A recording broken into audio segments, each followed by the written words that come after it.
नमस्कार मित्रों। सिंह राशि वालों के लिए शनि जो है रेवती नक्षत्र में मूव कर रहे हैं 17 मई से लेके 9 अक्टूबर के बीच में। रेवती जो नक्षत्र है ये इसके जो देवता है वो पुषाण देवता है। पुषाण देवता जो नरिशमेंट के कारक होते हैं, जो आपके जीवन में फुलफिलमेंट देते हैं। सूर्य की वो ताकत, सूर्य की वो किरण जिससे जीवन में उत्थान होता है, यानी कि नरिशमेंट होता है, नर्चर होता है।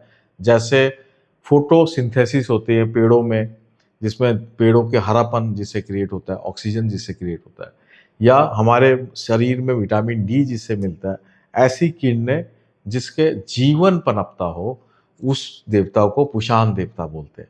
और इसके जो ग्रह स्वामी है रेवती नक्षत्र के, वो बुध है। और कमाल की बात यह है कि सिंह राशि वालों के लिए बुध जो है लाभेश और धनेश है, यानी वो वेल्थ क्रिएशन भी दे रहा है। तो नरिशमेंट और वेल्थ क्रिएशन ये दोनों रेवती नक्षत्र से आपको प्राप्त हो सकते हैं। और शनि जो कर्म का कारक है वो इस वक्त रेवती नक्षत्र में मूव करने वाला है, यानी आप जब कर्म करेंगे तो वहाँ आपको नरिशमेंट मिलने वाला है। तो दोस्तों, मैं अब आपको यहाँ पे 6 इंपॉर्टेंट प्रिडिक्शंस देने वाला हूँ। ये 6 इंपॉर्टेंट प्रिडिक्शन कैसे रेवती नक्षत्र में आपके जीवन में क्या क्या परिवर्तन लाएगा, ये पूरी बात मैं आपको बताने वाला हूँ। इसलिए आप इस पूरे वीडियो को ध्यान से देखिएगा। लास्ट में मैं उपाय भी बताने वाला हूँ। तो सबसे मेरा जो फर्स्ट प्रिडिक्शन है वो ये है कि शनि रेवती नक्षत्र में जब मूव करेगा 17 मई को, तो ये धनु नवमास से गुजरेगा। तो धनु नवमास जो है 17 मई से और 2 जुलाई के बीच में है। इस डेट्स को आप नोट कर लीजिए। ये मेरा फर्स्ट प्रिडिक्शन है।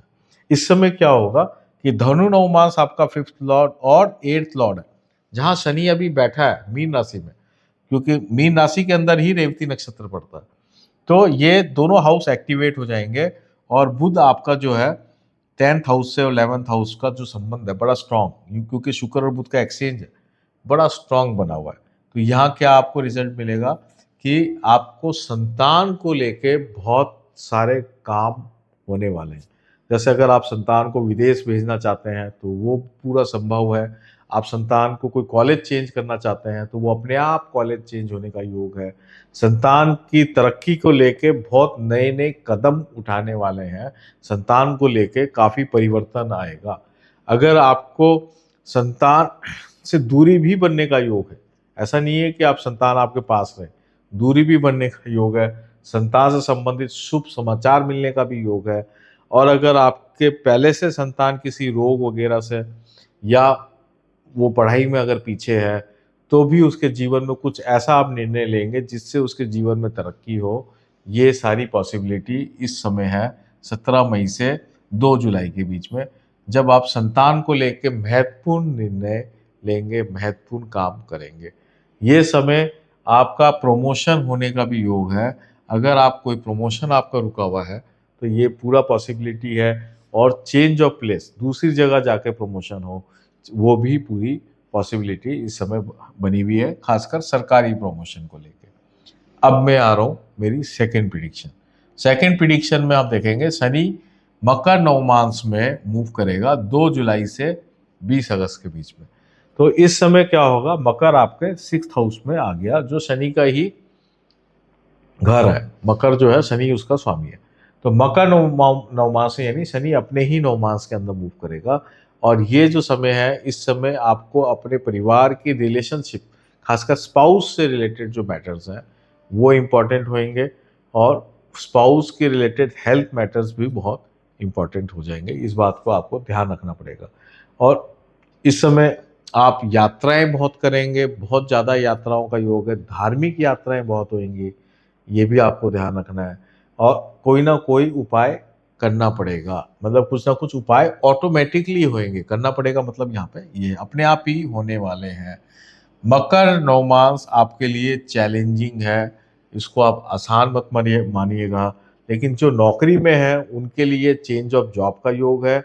और अगर आपकी कुंडली कमज़ोर है तो ये जॉब मुश्किलों भरी हो सकती है। अगर आपकी कुंडली मजबूत है तो आपको नए बहुत अच्छे अवसर दूसरी सिटी में, दूसरी जगह, दूसरी पोजीशन मिलने के बहुत ज़्यादा चांसेस बन जाते हैं। तो यहाँ आपको क्या ध्यान रखना है कि ये एक तरह से पॉजिटिव टाइम है। जो लोग मेहनत कर रहे हैं, जो चेंजेस चाहते हैं, जो हिलना नहीं चाहते हैं, खाली एक जगह बैठा ही रहना चाहते हैं, क्योंकि सिंह राशि वाले लोग जो होते हैं थोड़े आलसी होते हैं। अगर आप आलस नहीं छोड़ेंगे तो फिर ये जबरदस्ती डंडे मार के ये ग्रह आपको आलस छुड़वा देगा।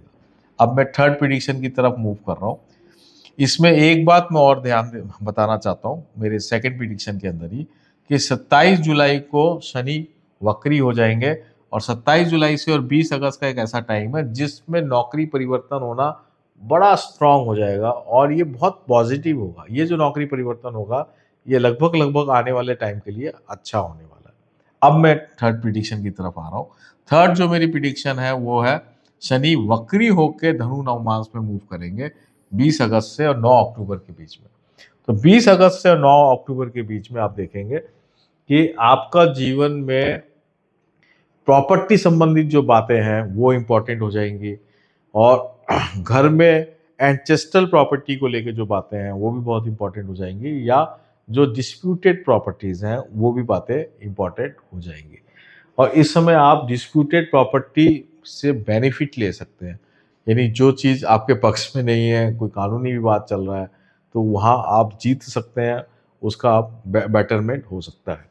लेकिन ये समय संतान को लेके मुश्किलें हो सकती हैं, ये आपको ध्यान देने वाली बात है कि संतान को लेके अगर कोई बातें हैं जो आप 17 मई से 2 जुलाई के बीच में आप निर्णय नहीं ले पाए संतान को लेके, तो फिर 20 अगस्त से और 9 अक्टूबर के बीच में उस उसकी जो नेगेटिविटी है, जो निर्णय आपने नहीं लिया, उसका जो खामियाजा है वो इस समय आपको सामने आ सकता है। इसलिए वहाँ आपको सावधान रहना है, या वहाँ आपको ये देखना है कि मैं कैसे विजडमफुल होकर, थॉटफुल होकर अपना डिसीजन लाइफ में दूँ। धनु जो होता है वो बृहस्पति की राशि होती है, इसलिए थॉटफुलनेस, विजडमफुल, धैर्यपन, ये अगर हमारे पास है तो ये समय भी हमारा पॉजिटिव निकल जाएगा। अब मैं मेरे फोर्थ प्रिडिक्शन। जब मैं फोर्थ प्रिडिक्शन की बात कर रहा हूँ तो रेवती नक्षत्र का जो नक्षत्र वेद है वो मृगशिरा नक्षत्र पे पड़ता है, और सूर्य मृगशिरा नक्षत्र में 8 जून से और 22 जून के बीच में मूव करेगा। जैसे सूर्य मृगशिरा नक्षत्र में मूव करेगा तो इतने टाइम से जो आपके अंदर एक डिप्रेशन था, निराशावाद वाली जो थीम थी, काम बन नहीं रहे थे, रुक रुक के बन रहे थे, मुश्किलें आप ज़्यादा देख रहे थे, तो इस समय आपका ये कॉन्फिडेंस बहुत बढ़ जाएगा। ये बहुत ही अच्छा कॉन्फिडेंस हो जाएगा बिल्कुल, कि मैं ये कर लेता हूँ, मैं ऐसा कर लेता हूँ। लेकिन आपको बस ये ध्यान रखना है कि कॉन्फिडेंस हो जाए और एक आप आत्मविश्वास के साथ कुछ करना चाहें, तब तो कोई दिक्कत नहीं है। लेकिन ओवर कॉन्फिडेंस से अगर आप कुछ इस समय डिसीजन लेंगे तो आप मुश्किल में आ सकते हैं। इसलिए 8 जून से 22 जून का जो टाइम है, इसको आप विशेष ध्यान रखना।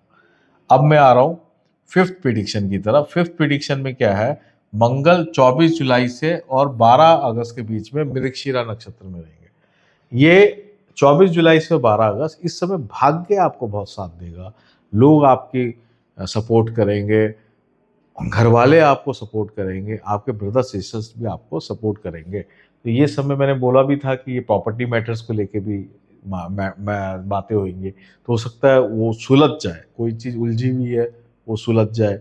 घर में कोई धार्मिक अनुष्ठान हम कर पाएँ, क्योंकि मैंने कहा कि उपाय भी हो सकते हैं इस समय। तो धार्मिक अनुष्ठान से खुशियाँ हैं, कोई मांगलिक कार्य हो जाए, कोई शादी वगैरह इस तरह की कोई फंक्शन हो जाए, और भी जो भी तरह के मांगलिक कार्य होते हैं, घर की ओपनिंग होना, है ना, नई गाड़ी आना, ऐसे बहुत सारे मांगलिक कार्य आपके जीवन में हो सकते हैं, और फैमिली गैदरिंग हो सकती है। ये इसके लिए बहुत ही उत्तम समय है। अब मेरे लास्ट प्रिडिक्शन है, जिसको सिक्स प्रिडिक्शन में कहूँगा, जो है रेवती नक्षत्र की जो लता पड़ रही है वो पुष्य नक्षत्र में पड़ रही है, और पुष्य नक्षत्र में शुक्र मूव करेंगे 11 जून से और 23 जून। ये आप नोट कर लें, 11 जून से 23 जून। तो ये जो समय है ये आपके प्रतिष्ठा को लेके बहुत ही इंपॉर्टेंट है। आपकी प्रतिष्ठा एक तरह से मतलब एक आपको ऐसा लगेगा कि मेरी प्रतिष्ठा ही सब कुछ है, इस तरह से आप फील करेंगे। और दूसरा, ये मदर की हेल्थ को लेके बहुत ही कमज़ोर समय है, ये बिल्कुल नोट कर लें। 11 जून से और 23 जून मदर की हेल्थ को लेके बहुत इंपॉर्टेंट है। इवन फादर की हेल्थ को लेके भी ये इंपॉर्टेंट है। मदर वाली ज़्यादा परसेंटेज में मुझे प्रॉब्लम दिख रही है। जैसे मदर की अगर हम 90% कहेंगे तो फादर की 80% कहेंगे। तो पेरेंट्स की हेल्थ को आप प्रायोरिटी दें। 11 जून से 23 जून कोई भी बात हो उसको सीरियसली लें, हल्के में नहीं लें। छोटी सी भी कोई हेल्थ प्रॉब्लम आती है जिसको आप कहते हैं कि यार ये तो कॉमन बात है, उसको कॉमन बात नहीं माने, उसके पूरे चेकअप्स कराएं, तभी आप बड़ी मुश्किलों से बच पाएंगे। तो दोस्तों, ये था शनि राशि का 6 प्रिडिक्शन रेवती नक्षत्र के लिए। अब मैं आपको उपाय बताता हूँ। उपाय में आपको सबसे पहले जो उपाय करना है वो हनुमान जी का ही उपाय करना है। मंगल की सहायता लेते रहनी पड़ेगी। इसलिए आप पूरे के पूरे इस ट्रांजिट के अंदर हनुमान जी से संबंधित कोई भी पाठ करते रहें। दुर्गा चालीसा करें, सॉरी, हनुमान चालीसा करें या सुंदरकांड वगैरह कुछ भी करते रहें, लेकिन करते रहें। इससे आपको विशेष बेनिफिट रहेगा। उपाय करते रहने से ही काम बनेंगे। शनि अष्टम में है, इस बात को हमें कभी भी नहीं भूलना चाहिए।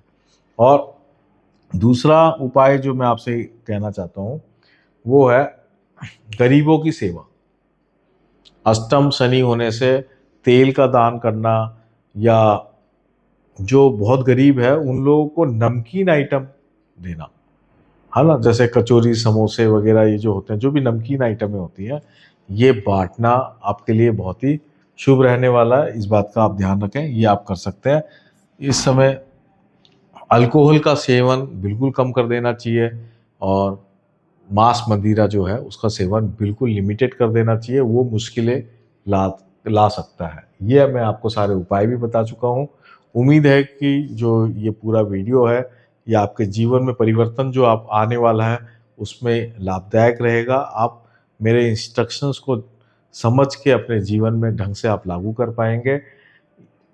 और अगर आपको इस वीडियो में कोई कंफ्यूजन है, संशय है, आपको नहीं समझ में आई कोई बात, तो आप उसको मैं कमेंट सेक्शन में लिख सकते हैं। मैं ज़रूर आपको उसको उत्तर दूंगा।